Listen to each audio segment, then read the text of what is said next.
दोस्तों, यह एक ऐसी तवाइफ का वाकया है जो एक कोठे पर रहती थी। इस कोठे पर हर रोज एक नया मर्द आता था, लेकिन जब इस तवाइफ की अचानक मौत हुई तो कोई भी उसे दफनाने के लिए तैयार न था। उसकी नायिका ने गोरकन को पैसे दिए तो वह कब्र बनाने पर राजी हो गया, मगर वह उस वक्त हैरान रह गया जब कब्र की खुदाई के दौरान बेहद खुशबू उठने लगी, और फिर जब उसको दफनाया गया तो उस रात पूरा कब्रिस्तान महक रहा था। गोरकन को हैरत थी कि एक तवाइफ की कब्र से इतनी खुशबू कैसे आ सकती है, जिसे दफनाने और जिसकी नमाज़े जनाजा पढ़ाने कोई तैयार नहीं था।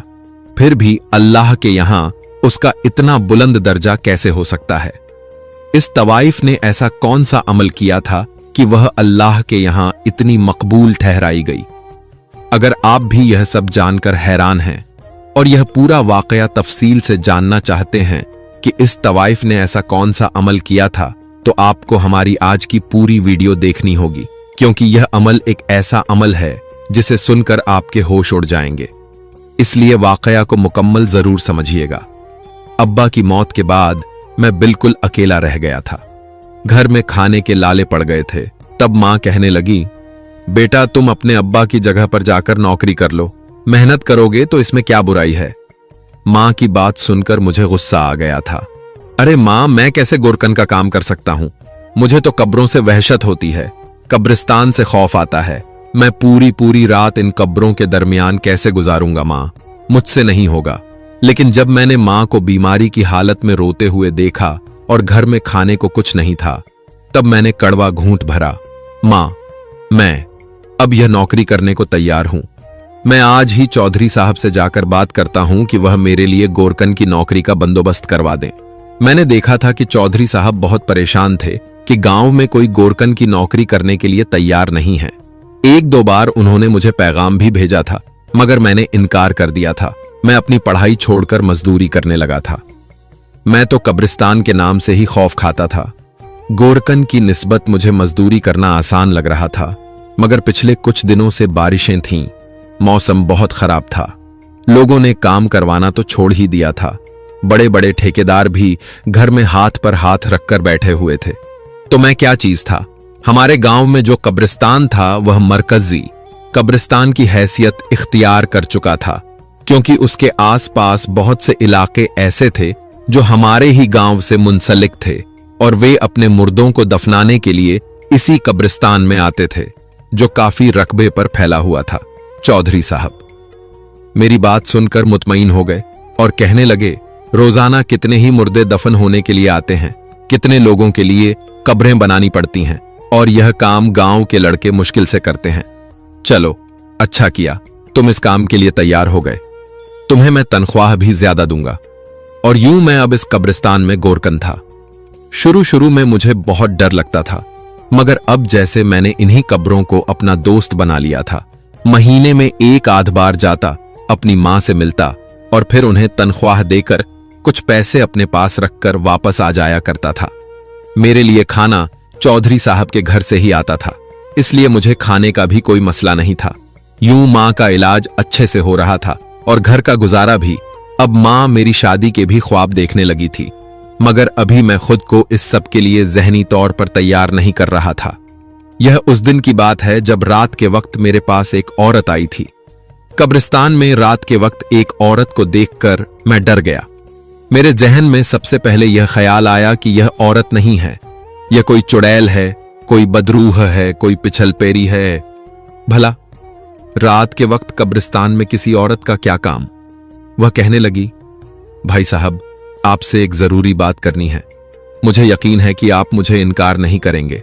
मैंने उसके लिबास और बातचीत पर गौर किया तो मुझ पर यह खुला कि वो गांव की उन औरतों में से थी जिनके बारे में शरीफ लोग तवाइफ का अल्फाज इस्तेमाल करते थे और उन्हें नफरत की निगाह से देखा जाता था।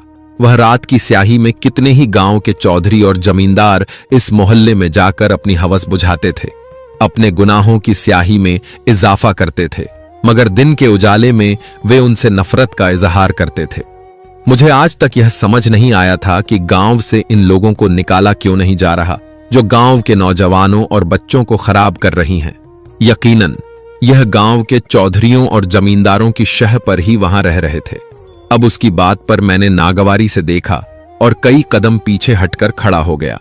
मुझे उसके वजूद से एक नागवार बदबू आने लगी थी और उससे नफरत भी होने लगी कि मैं इतनी गंदी नापाक औरत से क्यों मुखातिब हो रहा हूं।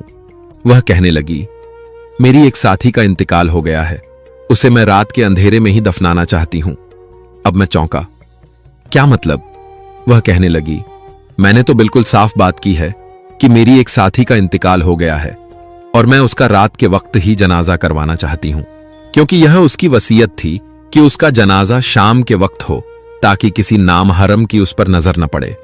उसकी बात पर मैं खिलखिलाकर हंस पड़ा। तुम लोगों के कोठे पर हर रोज एक नया मर्द जाता है और तुम्हारी इस साथी का कहना है कि मैयत पर नामहरम की नजर न पड़े, जबकि जिंदगी में कितने ही नामहरमों को उसने अपने करीब आने दिया होगा और उनके साथ हसीन वक्त गुजारा होगा, और अब मरने के बाद वो शरीफ जादी बन रही है। उसकी आंखों में आंसू आ गए थे। वह बोली, मैं जानती थी कि आप ऐसे ही अल्फज इस्तेमाल करेंगे और आपको मेरी बात पर यकीन नहीं आएगा, मगर यह सच है और मैं आपसे दरख्वास्त कर रही हूं कि अल्लाह की रजा के लिए आप यह काम कर दें, यहां पर कब्र खोद दें। मैंने इमाम साहब से बात कर ली है, वह उसका नमाज ए जनाजा पढ़ा देंगे और कुछ लोग भी हैं जो नमाज जनाजा पढ़ने के लिए तैयार भी हैं। आप मेहरबानी करके कब्र खोद दें, वरना हमारे लिए मुश्किल हो जाएगा। उसने मेरे हाथ में कुछ पैसे रखे जिसे मैंने पीछे कर दिया, जैसे मुझे किसी ने डंक मारा हो। यह हराम की कमाई है, ये पैसे मैं नहीं लूंगा, ये पैसे अपने पास रखो। वह अफसुर्दा निगाहों से मुझे देखते हुए वहां से चली गई थी और फिर मैं कब्र खोदने पर तैयार हो गया था। मुझे गुस्सा भी आ रहा था कि इतनी रात को उसने मुझे कब्र खोदने की जहमत दी। सुबह से मैं 3 कब्रों बना चुका था और आज बहुत थक भी चुका था। बाकी कब्रिस्तान की सफाई भी की थी। अभी सोना चाहता था, मगर इस औरत की बात मानकर मुझे कब्र खोदनी पड़ी। जल्दी जल्दी मैं कब्र खोद रहा था। मैं हैरान हो रहा था कि यह क्या माजरा है। इस कब्रिस्तान की जमीन बहुत पथरीली थी। कब्र खोदना इतना आसान काम नहीं था। मैं पसीना पसीना हो जाता था, तब जाकर कब्र तैयार होती थी। मगर इस तवाइफ की कब्र इतनी जल्दी और इतनी आसानी से तैयार हो रही थी कि मैं हैरत से मुंह खोले रह गया। मिट्टी इतनी नरम थी कि मैं कुदाल रखता तो वो जमीन में गड्ढा बना देती। जो काम चंद घंटों पर मुश्तमिल था वो आधे घंटे में हो गया था, और फिर कब्र से इतनी मुश्क की खुशबू आ रही थी जिसने मेरे हवासों को पूरी तरह मुअत्तर कर दिया था। मैं हक्का बक्का कब्र के दरमियान जाकर बैठ गया। आज तक ऐसा माजरा मैंने अपनी जिंदगी में कभी नहीं देखा था। मेरा बाप भी एक गोरकन था। उन्होंने अपनी जिंदगी में छोटे बच्चों से लेकर नमाजियों, हाजियों, परहेजगारों और तहज्जुद गुजारों तक कितने ही लोगों को दफनाया था, मगर आज तक मैंने उनसे कभी ऐसा कोई हाल नहीं सुना। और मुझे भी तो यहां पर काम करते हुए काफी वक्त गुजर चुका था। मैंने भी बहुत सारी कब्रों बनाई थीं, मगर ऐसी मुश्क की खुशबू कभी किसी की कब्र से मैंने महसूस नहीं की थी। अब मैं सोच सोचकर हैरान हो रहा था कि क्या सच में यह एक तवाइफ की कब्र थी। अगर यह एक तवाइफ की कब्र थी तो इस कब्र से जन्नती लोगों के एहसासात मुझे क्यों महसूस हो रहे हैं, जैसे जन्नत की खिड़की खुल गई हो। इस कब्र में बैठकर मुझे इतना सुकून मिला था, इतनी फरहद और ताजगी का एहसास हो रहा था कि मेरा दिल नहीं चाह रहा था कि मैं यहां से बाहर निकलकर घुटन वाली फिजा में सांस लूं। आज गर्मी मामूल से ज्यादा थी, मगर अचानक से ही माहौल खुशगवार हो गया था। हल्की हल्की बारिश भी होने लगी थी। काफी देर तक मैं वहीं पर बैठा रहा और फिर मैं कब्र से निकलकर बाहर आ गया। उस औरत ने मुझसे कहा था कि जब भी कब्र तैयार हो जाए तो आकर मुझे इत्तेला दे देना। मैं अब उन गलियों में चलने लगा था, इस मोहल्ले में जहां पर जाने के बारे में मैंने कभी ख्वाब में भी नहीं सोचा था। हमेशा इन गलियों और इन जगहों से मैंने बहुत नफरत की थी। अपने दोस्तों, अजीज ओ अकारिब को मना करता था कि गुनाह ए कबीरा के रास्ते पर नहीं जाना चाहिए, उसके पास से भी नहीं गुजरना चाहिए जहां पर ऐसी फाहिशा औरतें रहती हों। और आज मैं खुद जा रहा था, मगर मेरा मकसद तो अपनी नफसानी ख्वाहिशात की तकमिल नहीं था, बल्कि मैं तो कब्र की इत्तेला देने के लिए जा रहा था। मैं इत्तेला देकर फौरन वहां से वापस आ गया। अब मैं कुछ देर मजीद वहां पर नहीं ठहर सकता था। वापस आया तो थोड़ी देर के बाद इमाम साहब के साथ कुछ लोग भी थे जो मैयत को उठाकर कब्रिस्तान में ला रहे थे। इमाम साहब ने जनाजा पढ़ाया तो मैं भी उनके पीछे एसएफ में जाकर खड्डा हो गया। वो लोग तादाद में कम ही थे जो जनाजा पढ़ने वाले थे। शायद यह वो नमाजी थे जो इमाम साहब के कहने पर यहां पर आए थे। इमाम साहब कभी किसी का जनाजा पढ़ाने से इनकार नहीं करते थे, चाहे वो कोई कितना ही गुनहगार क्यों न हो, चाहे वो वालिदैन का नाफरमान हो या दूसरों पर जुल्म करने वाला हो, या चाहे वो तवाइफ ही क्यों न हो। वो सबके लिए एक जैसे मेहरबान थे। चूंकि उस औरत का कोई करीबी अजीज ओ अकारिब नहीं था, इसलिए नमाजियों के साथ मिलकर मैंने भी उस औरत को कब्र में उतारा था और एक बार फिर से उस खुशबू ने मुझे अपने हिसार में ले लिया था। यह खुशबू मेरे अलावा और भी बहुत सारे लोगों ने महसूस की थी। इमाम साहब कहने लगे कि मुझे यह बताओ कि यह खुशबू कहां से आ रही है। क्या कब्रिस्तान में तुमने खुशबू का एहतमाम किया है? वो आसमान की तरफ देखकर कहने लगे, वो अल्लाह ही है जो जब चाहता है, जिसको चाहता है बख्श देता है, जिसको चाहता है माफी दे देता है। अल्लाह चाहे तो गुनहगार को भी माफ करके जन्नत में भेज दे और चाहे तो नेक इबादत गुजार इंसान को भी जरा से गुनाह की बुनियाद पर दोज़ख में डाल दे। यह उसके काम है। वही बेहतर जानता है कि इसमें उसकी क्या मसलहत है। बारिश तेजी से होने लगी थी। वो सब लोग वहां से चले गए थे, मगर मैं अभी तक वहीं पर और इसी कब्र की तरफ देखे जा रहा था और सोच रहा था कि ऐसा कैसे मुमकिन है। आज तक यह माजरा मैंने अपनी पूरी जिंदगी में नहीं देखा था। जब बारिश का जोर टूटा तो मैं अपने कमरे में जाकर सो गया था। सुबह उठा तो एक नई ताजगी और नई खुशबू का एहसास हो रहा था। मैं उस कब्र के पास आया तो देखा कि वहां पर गुलाब के फूल पड़िढ़े हुए थे। यह नमाज फज्र का वक्त हो रहा था। इतनी सुबह यहां पर कौन आया था जिसने कब्र पर यूं गुलाब के फूल रखे थे? और जब गुलाब के फूल उठाकर मैंने सूंघे तो मेरी रूह में जैसे ताजगी उतर गई थी। मैं चारों तरफ हैरत से देख रहा था। कब्रिस्तान का दरवाजा अंदर से बंद था। जब मैं सुबह उठता था तभी दरवाजा खोलता था। कब्रिस्तान की दीवारें भी बहुत ऊंची थीं। उनको फांद कर आना इतना आसान नहीं था। तो इस कब्र पर कौन आया जिसने यह गुलाब के फूल रखे? शायद उस औरत का कोई आशिक हो। मैंने ऐसा सोचा, मगर फिर ही मैंने अपनी सोच से तौबा कर ली। यह औरत मर चुकी है और यह जिंदगी में जो भी थी जैसी भी थी, मगर अब इसकी मौत के बाद इस तरह की बात सोचना भी गुनाह के जुमरे में आता है।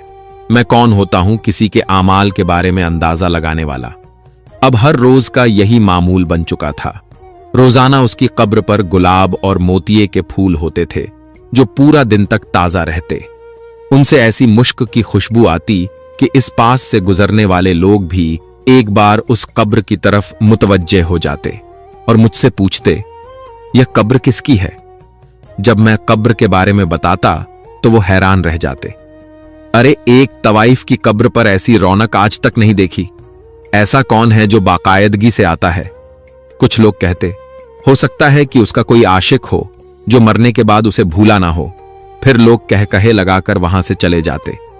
लोगों की ऐसी बातें सुनकर मुझे बहुत बुरा लगता था।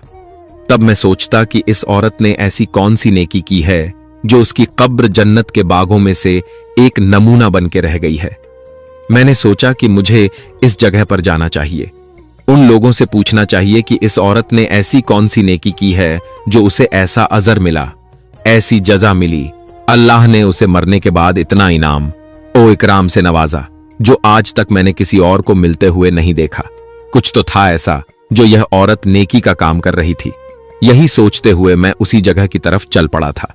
गली में पहुंचते ही मैंने देखा कि इस मोहल्ले में हर दरवाजे में एक न एक लड़की जरूर मौजूद थी जो उन पर खड़ी थी और आने जाने वालों को अपनी तरफ मुतवज्जह कर रही थी। अरे बाबू, आ जाओ, तुम्हारा ही इंतजार था। यकीन करो, जब एक बार अंदर आ जाओगे तो जन्नत का मजा लूट लोगे। मैं तो बस कांपने लगा। यह गुनाह के कामों को जन्नत के मजे से तशबीह दे रही थी। अल्लाह माफ करे।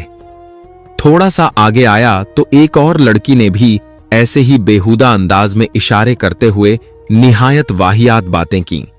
मैंने उससे कहा, मैं उस मरने वाली के बारे में बात करने आया हूं जो कुछ दिन पहले कब्रिस्तान में आकर दफन हुई है। मुझे बताओ उसके बारे में। मुझे कौन बता सकता है? कहां से मैं उसके बारे में मालूमात ले सकता हूं? क्या तुम लोग उसके बारे में जानते हो? उनके चेहरे का रंग बदल गया। तुम किसकी बात कर रहे हो? उस पिंकी की। मैंने नफी में सर हिला दिया। मैं नाम से वाकिफ नहीं हूं, बस वो जिनका कुछ दिन पहले इंतकाल हुआ है, उनकी कब्र मैंने ही तैयार की थी, उनके बारे में बात करना चाहता हूं। वो जोर से हंस पड़ी। अरे देखो, पिंकी के मरने के बाद भी उसके आशिक आ रहे हैं। अरे बाबू, वो यहां नहीं है, वो कब्रिस्तान में है। उससे मुलाकात करनी है तो कब्रिस्तान में जाओ। मुझे अंदाजा हो गया था कि यह लोग मुझे सीधी तरह बात का जवाब नहीं देंगे, इसलिए मैं एक और दरवाजे पर आ गया और अपना मकसद उसे बयान किया। तो वह कहने लगी, अंदर आ जाओ, पिंकी इसी घर में रहती थी, और अगर तुमने उसके बारे में मालूमात लेनी है तो मैं तुम्हें शाइस्ता के पास ले चलती हूं। शाइस्ता ही उसकी खास मुलाजिमा थी जो हर वक्त उसके पास रहती थी।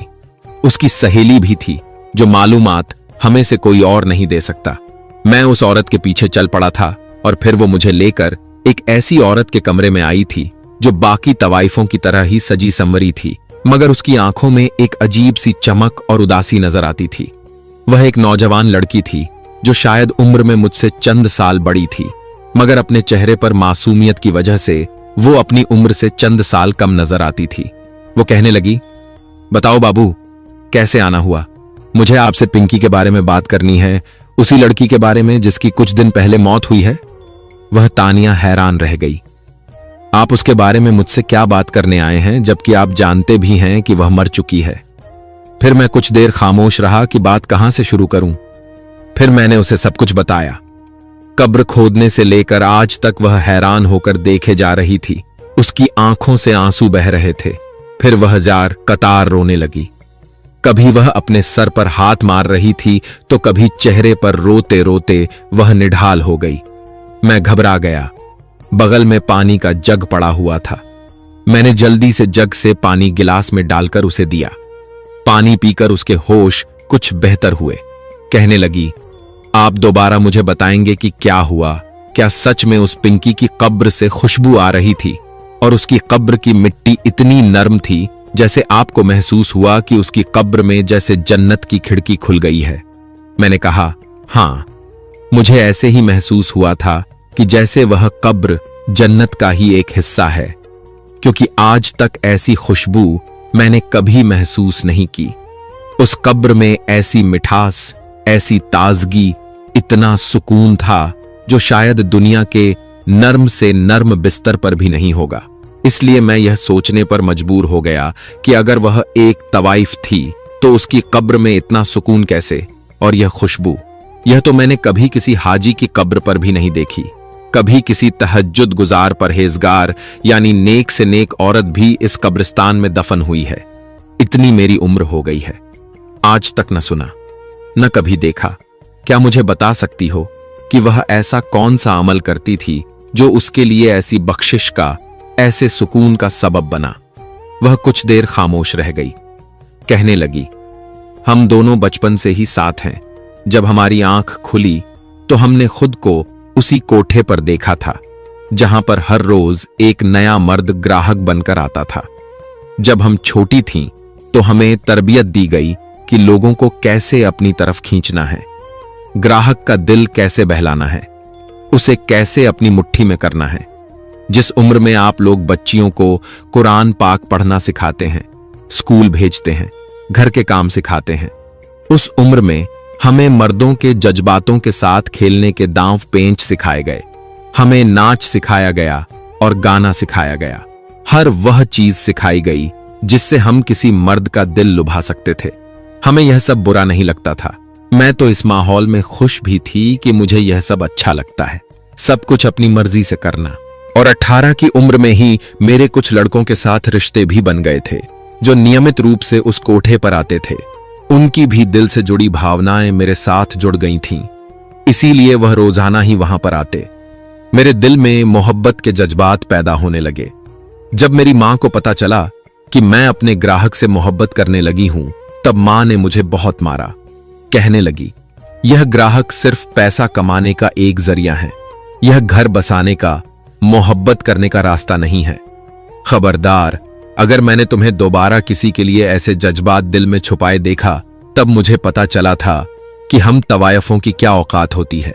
हम जितनी भी सुंदर हैं, जितने भी दांव पेंच जानते हैं, हम किसी एक मर्द के साथ नहीं रह सकते। जबकि पिंकी शुरू से इस माहौल से डरी हुई थी। वह मेरे सामने रोती और कहती, चलो हम यहां से भाग जाते हैं, हम यहां पर नहीं रुकेंगे। इस माहौल से मुझे डर लगता है, मुझे डर लगता है, मुझे कब्र का ख्याल सताता है। मत पूछो कि मुझे कितना डर लगता है। मैं उसकी बातों पर हंस देती। अरे, अभी तो हमारे पास बहुत वक्त पड़ा है, अभी तो हमने जवानी भी नहीं देखी और तुम मरने की बातें कर रही हो। अरे फिक्र मत करो, जब हम बुढ़ापे तक पहुंचेंगे तो तब अल्लाह को राजी भी कर लेंगे। इसमें क्या, अभी जिंदगी का मजा लेते हैं। वह कहने लगी, मेरी बात सुनो, अगर हमें जवानी में ही मौत आ गई, हमें तौबा करने की मोहलत न मिली, तब हम क्या करेंगे? उसकी बात पर मैं एक बार कांप कर रह जाती और मरने के बारे में सोचती। जब अपनी मां से यह बात कहती तो मां का पारा चढ़ जाता। ये पिंकी तो पागल है, तुम उसके साथ ज्यादा देर तक मत बैठा करो, वह तुम्हें भी अपनी तरह पागल कर देगी। पागलों वाली बातें करती है। क्या कभी किसी तवायफ को जवानी में मरते देखा है तुमने? मैंने अपनी जिंदगी में ऐसा नहीं देखा था। उसने मां की बात सुनकर इत्मीनान कर लिया कि हमें इतनी आसानी से मौत नहीं आएगी, और मैं गुनाहों की दुनिया में धंसती चली गई। अब पिंकी के साथ भी जबरदस्ती उसकी मां करने लगी थी। अब वह जबरदस्ती उसके कमरे में ग्राहकों को भेजने लगी थी, उसे तैयार करवाकर उससे मुजरा करवाने लगी थी। वह नाच भी करती, वह हर रोज किसी न किसी मर्द के साथ वक्त भी बिताती। मगर इस सब के बाद भी जो उसमें सबसे अलग बात थी, वह यह थी कि वह नियमित रूप से नमाज पढ़ती थी। मैं हैरान थी कि उसने नमाज पढ़ना कहां से सीखा। तब कहने लगी कि मोबाइल से जिस तरह से मां मुझे नाच और यह सब मोबाइल पर सिखाती है, वीडियो लगाकर देती है कि यह सब मैं सीखूं, उसी तरह से एक दिन मैंने अल्लाह को करीब से जानने के लिए कुछ वीडियो देखी थी। उसमें नमाज का तरीका बताया गया था। मैंने वहीं से नमाज पढ़ना सीखा। मैं छुपकर नमाज पढ़ती हूं ताकि किसी को पता न चले। वह छुपकर तहज्जुद भी पढ़ती थी और 5 वक्त की नमाज भी, और यह बात सिर्फ मुझे पता थी, कोई और भी नहीं जानता था। एक दिन वह मुझे कहने लगी कि आज मैंने कुरान पाक भी पूरा कर लिया है। मैं हैरान रह गई। वह क्या होता है? मुझे दीन के बारे में कोई जानकारी नहीं थी।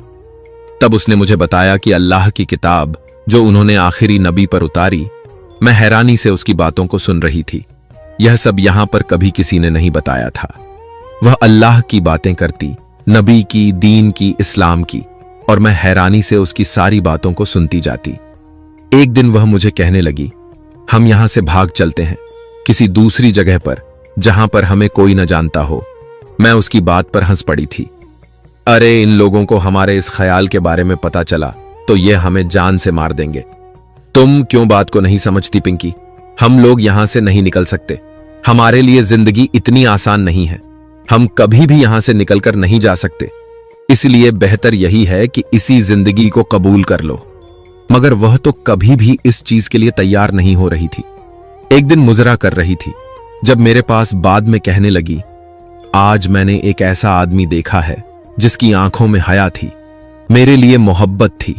वह वहां पर मौजूद था, मेरा डांस देख रहा था, मगर उसने अपनी नजरें झुका ली थीं। मैंने उससे कहा, कैसी बातें कर रही हो पिंकी? अगर वह वहां पर आया था तो इसका मतलब यह है कि वह तुम्हारा मुजरा देखने के लिए आया था। कहने लगी, नहीं, वह हर रोज वहां पर आता है, मुझे एक नजर देखता है और फिर नजरें झुका लेता है। उसकी नजरों में कुछ अलग है जो किसी और की नजरों में नहीं होता। मुझे लगने लगा था कि पिंकी पागल है, न जाने कैसी बातें कर रही है। एक दिन वह मुझे कहने लगी, आज उसने मेरा सौदा किया, मां से मुझे खरीदा। पूरी रात वह मेरे सामने बैठकर मुझे देखता रहा, मगर उसने मुझे हाथ नहीं लगाया। फज्र को उठा, नमाज पढ़ी और अपने कमरे से बाहर चला गया। अब हर रोज वह आदमी उसे खरीदता, पूरी रात उससे बात करता देखता रहता और फज्र के करीब वहां से नमाज पढ़कर चला जाता। मैं हैरान थी कि ऐसा कैसे हो सकता है। कोई भी आदमी जो इतनी बड़ी रकम दे वह उस औरत को क्यों नहीं पाएगा। कुछ दिन के बाद से उस आदमी ने आना बंद कर दिया था। इसके बारे में पिंकी की मां को पता चल गया था। उन्होंने अपने आदमियों के जरिए से उस लड़के को बहुत मारा, उसे बहुत जख्मी किया। उन्होंने उसे मारकर दूर फेंकवा दिया। मां को डर था कि कहीं वह उनकी बेटी को लेकर न चला जाए, मगर अब पिंकी पिंकी रही नहीं थी। वह बहुत बदल चुकी थी। एक दिन मुझे कहने लगी, अगर तुम मेरे साथ न चली तो मैं मर जाऊंगी, खुदकुशी कर लूंगी। अब मेरा भी जिंदगी से दिल भर गया था। मैं भी रोज रोज किसी के हाथों खिलौना नहीं बनना चाहती थी। मैंने भी सोचा कि जिंदगी में सिर्फ एक ही मर्द होना चाहिए। हर रोज हर किसी के सामने मनोरंजन का सामान बनने से मुझे अपने आप से घिन आने लगी थी। तब एक रात जब कोठे पर जश्न था, हम दोनों चुपके से वहां से निकले और फिर भागते भागते किसी तरह से हम यहां तक आ पहुंचे। यहां पर कुछ ऐसे लोग थे जो हमारे चाहने वाले थे, और जब उन्होंने हमें यहां पर देखा तो पहचान लिया कि हम वही हैं। मजबूरी में मैं यह काम करने लगी। यहां आकर भी हमारे जैसी कितनी लड़कियां आकर आबाद होने लगीं, और यह इलाका भी हम जैसे लोगों से आबाद हो गया। मगर अल्लाह गवाह है कि जब से पिंकी इस मोहल्ले में आई है, उसने एक बार भी किसी मर्द की तरफ आंख उठाकर नहीं देखा, कभी किसी के साथ गुनाह नहीं किया। हर वक्त वह नमाज पढ़ने की जगह पर बैठी अल्लाह से अपने किए की माफी मांगती रहती, कहती, देख लेना, अल्लाह मुझे माफ कर देगा, वह मेरी बख्शिश कर देगा। सभी लड़कियां उस पर हंसती थीं कि ऐसा कैसे हो सकता है, तवायफ और जन्नत में जाए, यह तो नामुमकिन सी बात लगती है। वह कहती, अल्लाह बहुत माफ करने वाला मेहरबान है, मुझे यकीन है कि वह मुझे माफ कर देगा। और उसकी अचानक मौत से मैं पूरी तरह टूट के रह गई। और अब जब आपकी जुबानी यह सब सुना तो पता चला कि उसने जो कहा था सच था। अल्लाह ने शायद उसे बख्श दिया है। उसकी सारी बात सुनकर मेरी आंखों में आंसू आ गए थे। मैंने उससे कहा, तुम क्या जिंदगी से तंग हो, अपनी जिंदगी बदलना चाहती हो? कहने लगी, हां, मैं इन गुनाहों से तौबा करना चाहती हूं। मैंने उससे कहा, मैं भी एक गुनहगार आदमी हूं, ज्यादा इबादत करने वाला नहीं हूं, कभी कोई नेकी नहीं की, अब मैं भी नेकी करना चाहता हूं, यह सोचकर कि शायद अल्लाह मुझे इस अमल के बदले जन्नत में जगह दे दे, और तुम्हारा हाथ थामना चाहता हूं, तुम्हें इस गुनाह की जिंदगी से निकालना चाहता हूं, क्या तुम मेरा साथ दोगी? उसकी आंखें हैरानी से फैल गई थीं। फिर उसने मेरे बढ़े हुए हाथ पर अपना हाथ रख दिया था।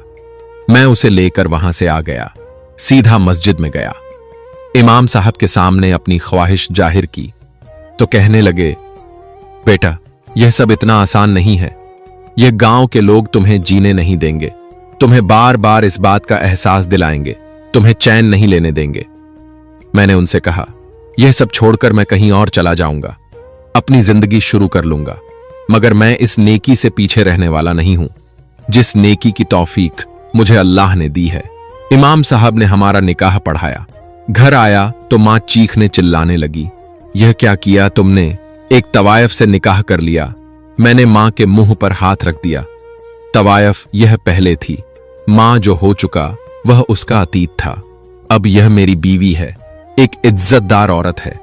आज से यह लफ्ज अपनी जुबान पर मत लाना। मैं मां को लेकर वहां से बहुत दूर आ गया था, एक नई जगह पर आकर बस गया था। वहां आकर मेहनत मजदूरी करने लगा, कामकाज करने लगा। फिर एक जगह पर मुझे सिक्योरिटी गार्ड की नौकरी मिल गई। वहां पर मेरी रात की ड्यूटी थी। अब मैं दिन को कोई और काम करता, रात को सिक्योरिटी गार्ड मेरी। दिन रात की मेहनत से अल्लाह ने मुझे मेरी मेहनत का फल दे दिया। मुझे अल्लाह ने बहुत नवाजा, अपना घर भी दे दिया, जरूरत की हर चीज भी, और मुझे औलाद के नाम से भी मालामाल कर दिया। उस दिन के बाद से मैंने अपनी मां की जुबान से कभी तवायफ का लफ्ज नहीं सुना था, बल्कि वह मेरी बीवी से बहुत प्यार से पेश आती थी। मेरी बीवी एक अच्छी औरत थी, जिसने न सिर्फ घर को संभाला बल्कि मेरे बच्चों की भी अच्छी तालीम और तरबियत दी। घर में रहती, घर के सारे काम करती, सारी बुराइयों से दूर रहती, और हर वक्त अल्लाह के जिक्र ओ अजकार में लगी रहती। और मैं अल्लाह का शुक्र अदा करते नहीं थकता था, जिसने मुझे दुनिया और आखिरत की दौलत से माला माल कर दिया था। प्यारे दोस्तों, अगर अल्लाह जिसे चाहे तौबा का तौफीक दे दें, लेकिन लोग अल्लाह के करीब जाते ही नहीं, तौबा के लिए हाथ उठाते ही नहीं, सोचते हैं आखिर उम्र आएगा तो सोचा जाएगा। लेकिन दोस्तों, मौत किसी का इंतजार नहीं करती। इसलिए अगर आपको इस वाकया से सबक हासिल हुआ है तो आप खुद अमल करने के साथ साथ अपने फैमिली, दोस्तों, रिश्तेदारों में वीडियो को शेयर जरूर करें, क्योंकि उन्हें भी सबक हासिल होगा और वह लोग भी तौबा करेंगे।